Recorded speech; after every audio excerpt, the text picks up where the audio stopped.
नर्मदे हर। नमस्कार, मैं चिन्मय उपगिरकर और हम हैं रवि भैया के साथ और हम चेष्टा कर रहे हैं नर्मदा मैया को जानने की। भैया, तो आपसे हमने जानकारी ली ओंकारेश्वर के बारे में, परमहंस आश्रम तक हम पहुंच गए थे। अभी आगे जो बहुत बड़ा और एक अच्छा पड़ाव है वो है कटार का और दूसरा है टोकसर का। तो इन दोनों कटार और टोकसर के बारे में हम जानना चाहेंगे।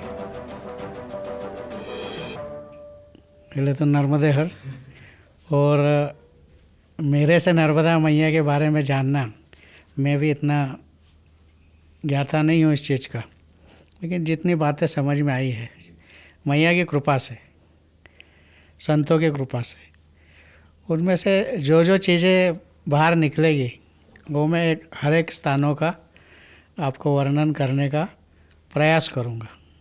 लेकिन नर्मदा मैया को समझना, ये तो अच्छे ऋषि मुनि नहीं समझ पाए तो अपन क्या समझेंगे। बिल्कुल। तो अपन प्रयास करेंगे कि मैया को समझे। भैया, ये प्रयास हम इसलिए कर रहे हैं क्योंकि नर्मदा परिक्रमा करने वालों की संख्या बहुत बढ़ गई है। तो किस मानसिक अवस्था को लेके हम मैया के पास जाए, कैसे हम उसके बालक बने और मैया को समझने की कोशिश कैसे की जाए और किन किन रूपों में, किन किन कार्यों में मैया समाविष्ट है, अपने सामने प्रकटती है, वो जान ले। तो ये सब समझ होना बहुत ज़रूरी है। और आपका बचपन मैया के तट पे गया है, आप मैया के सुपुत्र हो और बहुत लाडले पुत्र हो, ये आपने देखा है। इसीलिए अगर हम आपसे कुछ यदि ज्ञान प्राप्त कर सके तो हम भी उसी धारणा से मैया को, अगर हम उनके सामने जाए या फिर परिक्रमा करें तो आपके जैसा प्रेम मैया का हमें मिल सकेगा, ऐसे हमें लगता है। इसलिए मैं किसी को ज्ञान तो नहीं दे सकता, लेकिन जितना मुझे ज्ञात है उतना मैं बताने की कोशिश करूँगा जी। और सबसे पहली बात कि जो लोग मैया की परिक्रमा करना चाहते हैं या करते हैं जी, या जो नहीं कर पाते जी, किसी कारणवश, जाने की इच्छा तो बहुत रहती लेकिन शारीरिक बोलो और भी कुछ कारण रहते, नहीं कर पाते जी, तो उनके लिए अपना एक प्रयास है जी। कहाँ तक पूरा होगा ये हम नहीं कह सकते, लेकिन हमारा एक प्रयास है कि घर बैठे भी आप नर्मदा मैया की मानस परिक्रमा कर सकते। क्या बात है जी। और मानस परिक्रमा करने के लिए आपको कम से कम मैया के बारे में थोड़ी बहुत जानकारी मिले, ऐसी कम से कम किताब तो पढ़ो। बिल्कुल। किताब यानी पुराण जी। एक तो शिव पुराण भी है, नर्मदा पुराण भी है, ऐसे तो 18 पुराण है जी। 18 पुराणों में अलग अलग जगह नर्मदा जी का महत्व, लेकिन आप वो 18 को पढ़ते रहेंगे तो कंफ्यूज हो जाएंगे कि ये जगह पे ऐसा बोला था, इस जगह पे ऐसा बोला था। तो इसलिए एक किसी को पकड़ो, एक ही पुराण का आधार सिर्फ आपको यदि नर्मदा माई की परिक्रमा करना है तो। आजकल चैनलों के माध्यम से भी बहुत सी जानकारी मिलती है, अच्छी जानकारी भी मिलती है। कुछ जानकारी ऐसी होती है कि पता चलता है हमें देखने के बाद में कि ये जानकारी गलत दी जा रही है जी, कारण हम उस जगह पर जा चुके होते हैं। बिल्कुल। इसलिए हम वो कह सकते हैं कि ये जानकारी सामने वाले ने गलत दी है, लेकिन अब हमको उससे कुछ लेना देना नहीं है। हमें तो हमारे काम से मतलब है जी। हमारा काम क्या है कि नर्मदा की महती पूरे देश और विदेश तक पहुँचे जी, ये हमारा मकसद है, ये हमारी इच्छा है जी। अभी मैया कहाँ तक कैसे पूरा करवाएगी, इतने दूर तक तो ले आई है 10-15 साल में जी। अभी आगे भी वही करेगी। बिल्कुल। तो कटार और परिक्रमा के दौरान आपने बोला था कि मनुष्य को किस उद्देश्य से वहाँ आना चाहिए। तो सबसे पहली बात तो आजकल सोशल मीडिया के माध्यम से लोग बाग देख के, पढ़ के, सुन के परिक्रमा में निकलते हैं। कई बार हमने देखा है हमारे शूटिंग के दौरान कि बस नर्मदा परिक्रमा क्यों, हाँ बस पढ़ा था, कहाँ पढ़ा था, कोई तो भी किताब का नाम ले, कहाँ देखा था, यूट्यूब पे देखा था। अरे लेकिन ये उनके अनुभव है, तुम्हारे नहीं ना जी। तुमको यदि खुद को अनुभव लेना होगा तो आपको पूरा आपका दिमाग खाली रखना पड़ेगा। आप आपके दिमाग में हजारों बातें लेके नर्मदा मैया के किनारे चलेंगे तो उसका कोई मकसद नहीं होगा, बिल्कुल कोई उपयोग नहीं होगा। आपको पूरा समर्पित होना पड़ेगा। संकल्प ये लेना कि मैया मैं तेरे द्वार पे आया हूँ, तेरी परिक्रमा करने की इच्छा है, ये हमारे संकल्प पूर्ति तू ही करे जी। दूसरा संकल्प क्या है जी। मानस पूजा में ही है। और मानस पूजा में जब आप बैठेंगे, हम जब स्थान के बारे में बताते तो आप आँख मूछ का बंद करके आपको जो वहाँ पे चढ़ाना है चढ़ाओ ना। आप चाहे एक गुलाब का फूल चढ़ाओ, चाहे सोने के सिंहासन पे बिठाओ, आपकी जो इच्छा है वो मानस परिक्रमा में आप कर सकते हो। बिल्कुल। या आप ध्यान पे बैठ के सुन सकते हो या देख सकते हो। जी। तो अगला जो स्थान है ओंकारेश्वर से अपन मोरटक्का है, संतों की बड़ी बड़ी संतों की अपन ने सब ये सुना। सुनने के बाद अपन कटार आ रहे हैं। जी। कटार गांव का नाम मुझे मालूम था बचपन से, लेकिन कटार से मेरा कोई ऐसा लगाव नहीं था जी। कि कटार गांव है, जैसा मोरटक्का है वैसा कटार है। हमारे मित्र है, उन्होंने बोला कटार में एक संत है, उनका नाम है उड़िया बाबा। तो मैंने कहा उनसे हम मिलना चाहते हैं। संत का उनने जो परिचय दिया कि वो कैसे है, तो मैंने कहा मिलना चाहता हूँ मैं उनसे। तो बोले आज चलते हैं।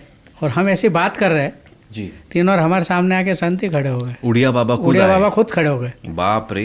जैसे मैंने उनको देखा ही नहीं कुछ नहीं, तो मेरे दोस्त ने कहा अरे बोले यही उड़िया बाबा है। बोले बाप रे। मैंने कहा इनके यहाँ जाना था। बोले हाँ। आए बैठे, फिर हम चाय वाय पी, चलो बोले कुटिया पे चलो। उनकी कुटिया ही थी वास्तव में पहले। तो कुटिया पे गए। कुटिया पे जाने के बाद में उनसे जब बार बार मैं जाता था, यानी एक अलग सा लगाव लग गया था। क्यों कि उन्होंने नर्मदा जी की परिक्रमा की थी, और परिक्रमा ऐसी की थी कि एक गमछा कमर पे और एक गमछा कंधे पे, ये बस दो चीज़ें लेके चलते थे। और किसी ने उन्हें एक बर्तन दे दिया था खाने के लिए, तो परिक्रमा पूरा होने के बाद में उन्हें वो बर्तन वापस कर दिया था। ओह, यानी त्याग की मूर्ति देखो ना। और उनने जब वो कुटिया में रहते थे तो वहाँ पूरे बबूल के कांटे थे, कुछ भी नहीं था, सुनसान जगह थी। तो उनने पूरे बबूल के कांटे खुद के हाथ से काटे जी। काट के वहाँ पे फल लगाए, आम लगाए, जो अलग अलग फलों लगाए। तो बोले मेरे को कहा ये बोले पक्षी खा लेंगे, पक्षियों के लिए लगाया, इंसान तो कहीं से भी खरीद लेगा। वाह वाह वाह। नर्मदा के किनारे इन्हें कौन खिलाएगा। वाह वाह। मैंने कहा ये भी ठीक है। उसके बाद में बातचीत पे से ऐसा निकला कि हम हमेशा टिक्कड़ खाने जाते थे। उनके टिक्कड़ बहुत प्रसिद्ध थे जी। यानी 25-30 mm का एक टिक्कड़ रहता था, लेकिन वो बिल्कुल जैसे अपने पाव रहते पाव के जैसा बिल्कुल मुलायम रहता था। वाह। और खाने में बड़ा आनंद आता था। तो बात करते करते मैंने ऐसा पूछ लिया, बाबा आप ये रोज़ इतना टिक्कड़ बनाते हो तो आपको कैसे मालूम पड़ जाता है कि इतने लोग आज आने वाले हैं। बोले मैया बता देती है, बोले कि आज कितनी मूर्ति आने वाली है ये मैया बता देती है। ओह, मूर्तियाँ ने लोग कितने आने वाले हाँ, हैं जो परिक्रमावासी कितने आने वाले पहले से ही ये मैया वहाँ पे बता देती है। बाप रे। तो मैंने कहा हो सकता है, कारण मैं जितनी भी बार गया उस टाइम में कोई ना कोई परिक्रमावासी आए रहते थे, और उनका वो सब भोजन बनाने का वगैरह ये सब देखा भी हमने। और वहाँ पे ज़्यादा से ज़्यादा जितना शूट हम कर सके किया भी है। ऐसे थे कटार का ये किस्सा। और दूसरा किस्सा ये है कि खुड़ियार राक्षस ने सोने के दरवाज़ों को चुराने के बाद में पाताल लोक में छुपा दिए थे। तो विष्णु का रूप देवनारायण भगवान ने उनका वध करके जो कटियार धोई थी वो गांव का नाम है कटार, इसीलिए कटार नाम है उस गांव का। ऐसी पौराणिक कथा में कहा गया है। वाह। ये कटार का किस्सा है। टोकसर के बारे में आप क्या बताएंगे? टोकसर में जाएंगे। टोकसर जब अपन जाते हैं, दूसरा कटार के आगे टोकसर, कटार के आगे टोकसर है। टोकसर का घाट के ऊपर जाते तो बहुत अच्छा बड़ा घाट है। घाट पे 2 शिवलिंग है। अच्छा।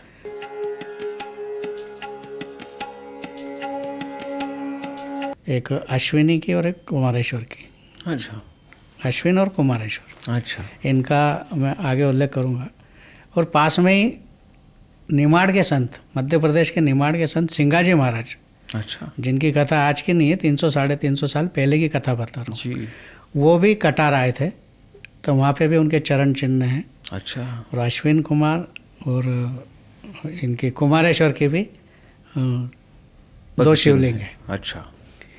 और पास में ही पूरे परिसर में जब अपन आते हैं तो वहाँ पे सूर्य नारायण का मंदिर है, गौतम ऋषि का मंदिर है, नर्मदा माई का मंदिर है, अखंड ज्योत भी जलती रहती है। अच्छा। और पास में ही गौमुख बावड़ी है।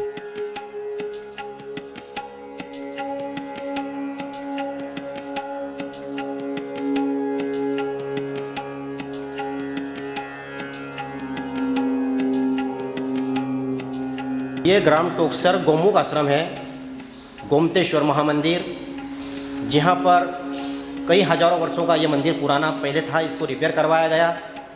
यह एक ऐसा प्राचीन मंदिर है जहाँ पर कई भक्त यहाँ पर और कहीं भक्तों की मुरादें पूरी होती है।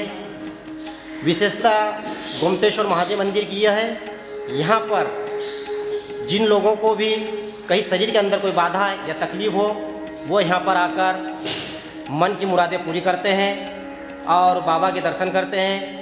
यहीं पर पास में आश्रम की साइड से यहाँ पर गौ और गौ के मुंह से जो एक विशेष जो धारा निकल रही है, गौ धारा, उस गौशाला यहाँ पर आश्रम भी बना हुआ है। और गौमुख के मुंह से जो गौ का जो बावड़ी बनी हुई है, उसके अंदर एक विशेषता है कि प्राचीन हजारों वर्षों से धारा जो निकल रही है वहाँ पर, उस धारा से यहाँ पर कई भक्त आते हैं और 5 मंगलवार यहाँ पर स्नान करते हैं और उनके शरीर की बाधा दूर होती है। गोमुख बावड़ी। अच्छा। यानी उसको गुप्त गोदावरी या गंगा ऐसा कुछ कहते हैं। और वो बावड़ी के पास में मतंग ऋषि की गुफा है। अच्छा, मतंग ऋषि की। गौमुख बावड़ी के अंदर ही यहाँ पर मतंग ऋषि की गुफा बनी हुई है। उस गुफा के अंदर ऋषियों ने, यहाँ पर मतंग जी ऋषि जो थे, उन्होंने इस बावड़ी के अंदर, इस गुफा के अंदर बैठकर तप किया। और इसी की यह प्राचीन गुफा और ये प्राचीन गौमुख आश्रम और ये गौमुख बावड़ी जो बनी है, यहाँ पर कहीं ऐसे ऋषि संत आए जिन्होंने तप किया और अपने जीवन को धन्य बनाया। मतंग ऋषि भी बहुत बड़े ऋषि थे। मतंग ऋषि अपनी आराधना नर्मदा के तट पे करते थे। आराधना करते करते उनके आश्रम के सामने से 4 साधु, सिद्ध साधु 4 जा रहे थे। तो उन्होंने कहा, अपने आश्रम से उनको बुलाया, अतिथि भाव सब किया, उनने आगत्य किया उनका। तो बोले, हम व्रत पूरा करने के बाद ही भोजन ग्रहण करते हैं जी, ऐसा नहीं करते। तो बोले, इनने बोल दिया मतंग ऋषि ने कि आपका जो व्रत होगा वो मैं पूरा करूँगा। तो पहले ने कहा कि मैं गंगा स्नान किए बगैर भोजन नहीं पाता। दूसरे ने कहा, मैं सागर के स्नान के बिना भोजन नहीं पाता। तीसरे ने कहा कि मैं पार्थिव शिवलिंग, मिट्टी के शिवलिंग बनाए, हजारों शिवलिंग बनाए बगैर मैं भोजन नहीं ग्रहण करता। और चौथा बोला कि नर्मदा से मिश्रित भस्म का लेपन मैं जब तक नहीं करता, जब तक मैं भोजन नहीं करता। बोले, आपके मैं सब मनोरथ पूरे करूँगा।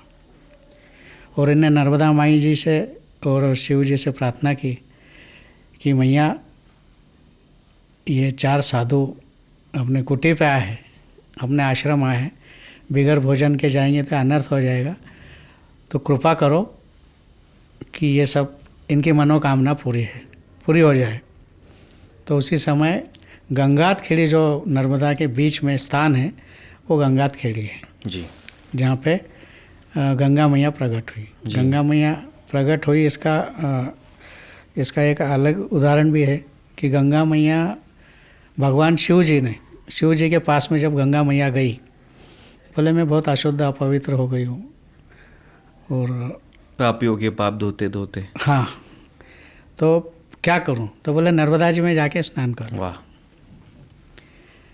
तो गंगा दशमी के दिन जी, नर्मदा मैया में खुद गंगा मैया स्नान और दर्शन के लिए आती है। वो स्थान का नाम है गंगात खेड़ी। वाह वाह वाह वाह। और नर्मदा मैया पूरब से पश्चिम की ओर बहती है। उस जगह पे कुछ क्षण के लिए उत्तर से पश्चिम की ओर, यानी जो गंगा जी का भाव है वो दिखता है। गंगात खेड़ी का ये वहाँ पे शिवलिंग है, उसका भी अपन ने ये किया है पूरा। गंगात खेड़ी में तीनों ऋषियों का, तीसरे ऋषि का था मिट्टी के शिवलिंग से हजारों शिवलिंग बनाने के बाद में व्रत पूरा हो गया। हाँ, और चौथे का था कि नर्मदा जी में मिश्रित तो लेप, जब तक मैं भस्म का लेप नहीं लगाता जब तक मैं मेरा व्रत पूरा नहीं होता। तो ये चारों चीज़ें नर्मदा जी के किनारे आज भी है। इसका हम जितना जम सके उतना हमने शूटिंग किया हुआ है। अच्छा। तो कपास्थली के आसपास खारा पानी का कुंड दिखता है।